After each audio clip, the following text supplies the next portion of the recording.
Өмүрбек Бабанов УКМКнын тергөө абагынан ооруканага которулду. Таң калыштуусу бик артка эмес. Бул тууралуу Кактус медиа редакциясына коопсуздук органдарынын кызматкерлери билдиришти. Белгилүү болгондой, Бабанов УКМКнын СИЗОсунан жеке клиникага бир жумадай мурун которулган. Бирок бик артка эмес, анын жүрөгү ооруп Бишкектеги Авиценна жеке ооруканасында жатканмыш. Өмүрбек Бабановдун адвокаты Амантур Абдрахманов бош эмес экендигин айтып, бул маалымат боюнча комментарий берүүдөн баш тартты. Эскерте кетсек, 31 майда Өмүрбек Бабанов Кумтөрдөгү коррупциялык иш боюнча сотко чейинки тергөөнүн алкагында күбө катары УКМК суракка чакырылган. Бабанов келүү убадасына кол койду, бирок тергөө ага 2 суткага камакка алуу протоколун берген. 2-июнда 1-май райондук соттун тергөө судьясы Чыңгыз Бердимуратов сот отурумун коомчулуктан жана жалпыга маалымдоо каражаттарынан жабык өткөрүп, Бабановду 2 айга УКМКнын абагына камады. Булак Кактус медиа. Эл чындыкты билсин.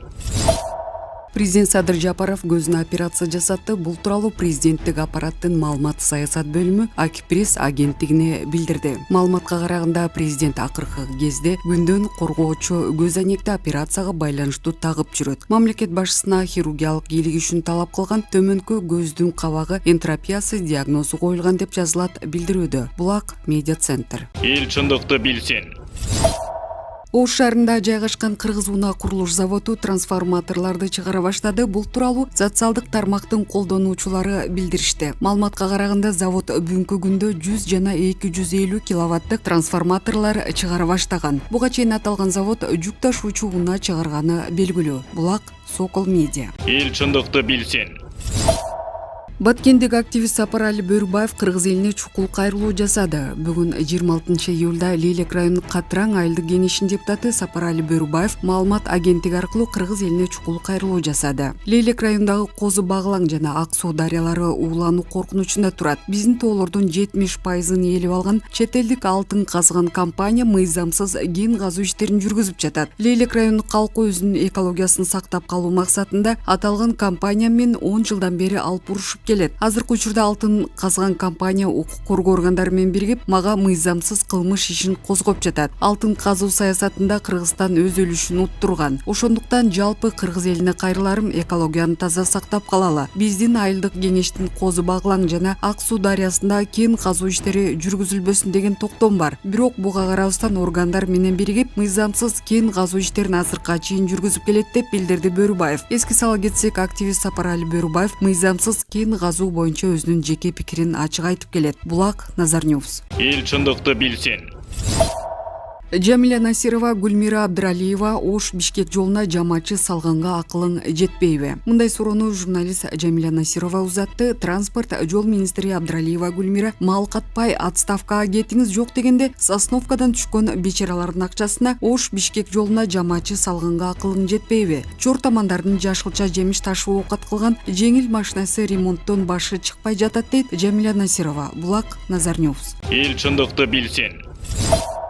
Өзүбүздө 2 завод турса, Бишкек мэриясы автобустарды эмне үчүн сырттан сатып алам дейт. Бүгүн жогорку кеңештин бюджет жана финансы боюнча комитети бир нече долбоорлордун ичинде Бишкек шаарындагы коомдук транспорт маселесин чечүүгө багытталган Насиянын мыйзам долбоорун карап чыкты. Бир катар сын пикирлер, сунуштар айтылып, долбоор бир добуштан колдоо тапты. Жыйында депутат Айбек Алтынбеков Бишкек мэриясынын ата мекендик ишкерлерди колдобогону үчүн сындады. Кантта Ошто автоунаа чыгарган 3 завод турганына карабай, көнгөн адам боюнча акчанын баарын сыртка чыгарып, автобустарды башка өлкөдөн алып келип жатасыңар. Бул мамлекеттин экономикасына чыккынчылык. Өзүңөр ала турган 10% гана ойлойсуңар, андан көрө өзүбүздөгү заводдорго буйрутма берсиңер, аларда иштеп алмак, акча мамлекетке калмак дейт Алтынбеков. Эске салсак, Бишкек мэриясы коомдук транспорт менен тейлөө тармагын өнүктүрүү үчүн Европа өнүктүрүү жана реконструкциялоо банкынан жалпы 33 миллион евро алуу келишим түзгөн. Анын 22 миллиону 12 жылга найса түрүндө, 8 миллиону кайтарымсыз грант катары берилет. Ага кошумча техникалык колдоо катары 1,7 миллион берилерин экономика жана финансы министрлигинин өкүлү баяндады. Бул каражатка Бишкек мэриясы жаңы газ менен иштеген автобустарды сатып алууну көздөйт. Депутат Айтбек Алтынбеков унааларды сырттан алып келбей, өзүбүздө ачылган заводдордон алалы, ошондо мамлекеттик бюджетке пайда болот дейт. Ошону менен бирге газ менен иштеген автобустан баш тартууну сунуштады. Себеби Жалалбатта муңай өндүргөн ата мекендик ишкерлер нефтини болгону 40 сомдон сатат. Ал эми газ биздин өлкөдө өндүрүлбөйт. Эл чындыкты билсин.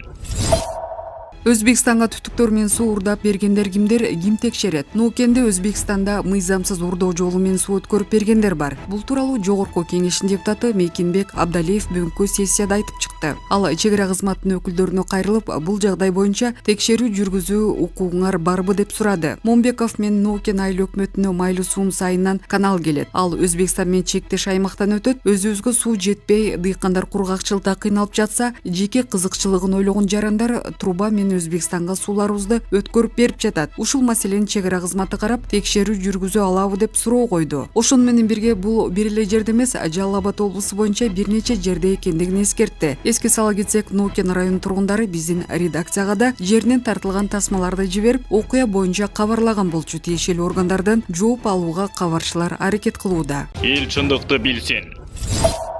Россияда өзөктүк куралдардын согушу болуп кетсе, колдоно турган учак жасалат. Бул аба техникасы мамлекеттин башында тургандарды эвакуация кылганга, жердеги жана спутниктик инфраструктура иштен чыгып калганда аскерлерди башкарууга керек болот. Воронеж шаарында Ил-96-400М лайнердин базасында өзөктүн куралдарын согушу болуп кетсе, аларды башкара турган учакты жасоо иши башталды. Бул тууралуу Спутник радиосу РИА Новостиге таянып жазды. Аталган агенттик бул кабарды коргонуу жай комплексиндеги маалымат булактарынан алган. Кыямат күндүн учагы деп аталган аба техникаларын жүргүнчү ташыган Ил-86 базасында куралган кадимки учактарын алмаштырарын айткан. Ил-96-400М деп аталган жаңы лайнерлер азыркыларына салыштырмалуу 2 эсе алыс аралыкка учалат. Аскерлер абадан команда берүүчү 2 пунктка ээ болот. Долбоордун звено 3С деп аталары белгилүү болду. Анын радио комплекси 6000 чакырым радиуста туруп, учактан жердеги жана суу алдында кое берилүүчү түзүлүштүрүүгө буйрук бергенге мүмкүнчүлүк жаратат. Бул аба техникасы мамлекеттин башында тургандарды эвакуация кылганга, жердеги жана спутниктик инфраструктура иштен чыгып калганда аскерлерди башкарууга керек болору айтылды. Булак Спутник KG. Эл чындыкты билсин. Жогорку Кеңештин иштөө тартибин жөнгө салган мыйзам долбоорлору жазылып, коомдук талкуудан өтүп жатат. Буга чейинкидей парламентте өкмөттүн укугу жок болгондуктан коалициялык көпчүлүкчө оппозициялык азчылык болбойт. Сунушталып жаткан документке ылайык бир мандаттуу округдардан шайланып келгендер депутаттык топторго бириге алат. Парламенттин ишин баштан аяк жөнгө салган Жогорку Кеңештин регламенти жөнүндө жана Жогорку Кеңештин депутатынын статусу жөнүндө мыйзам долбоорлору июнь айынын ортосунан бери коомдук талкууда турат. 5-майда күчүнө кирген конституция боюнча президент министрлер кабинетинен курап, түзүмүн да өзү аныктайт. Ал эми парламенттин ыйгарым укуктары бир топ эле азайтылып, көзгө басар мыйзам чыгаруу жана анын аткарылышын көзөмөлдөө укуктарын эле калды. Жогорку Кеңеш 90 депутаттан куралат. Алардын канчасы партиялык, канчасы бир мандаттуу округдардан шайланып келери азырынча бир жаңсыл чечиле элек. Шайлоодо утуп келген партиялар мурдагыдай эле фракцияларда иш алып барат. Талкууда турган документтердин авторлорунун бири депутат Айнуру Алтыбаева бир мандаттуу округдан шайлангандар үчүн депутаттык топ деген жаңы түшүнүк киргизилип жатканын айтты. Депутаттык топтор Жогорку Кеңештин регламентиндеги жаңы ченем фракцияларга кирбеген бир мандаттуу шайлоо округунан шайланган. Жогорку Кеңештин депутаттарынын бирикмеси бир мандаттуу шайлоо округунан шайланган парламенттин 11ден кем болбогон депутаттары мындай топторду түзүүгө укуктуу. Депутат бир гана топтун мүчөсү боло алат. Булак Азаттык. Эл чындыкты билсин. Кооптуулук бар ысыктан улам Бишкектин четиндеги көлдөрдүн деңгээли көтөрүлүүдө. Борбор калаанын айланасындагы көлдөрдүн деңгээли нормадан аша баштады. Буга байланыштуу өзгөчө кырдаалдар министри куткаруу отрядын түздү. Күн катуу ысыганына байланыштуу мөңгүлөр ээрип, Чүй облусундагы тоо көлдөрүндөгү суу көтөрүлүүдө. Бул тууралуу өзгөчө кырдаалдар министриден билдирди. Адыгене көлүндөгү суунун деңгээлин төмөндөтүү үчүн өзгөчө кырдаалдар министринин куткаруу отряды түзүлгөн. Ал Амөдөн районуна караштуу Адыгене көлүндөгү суунун көлөмүн азайтуу үчүн сифондоо ыкмасы колдонулду, деди өзгөчө кырдаалдар министриден. Министрликтен буга чейин билдиргендей, тоолуу аймактардагы температуранын жогорулашы мөңгүлөрдү эритип, көлдөрүндөгү суунун деңгээлин жогорулатат. Эгер Адыгене көлү жарылып кетсе, Аларча Капчык айынан жакын жердеги айылдарды жана Аларча мамлекеттик резиденциясын суу каптайт. Булак Спутник KG.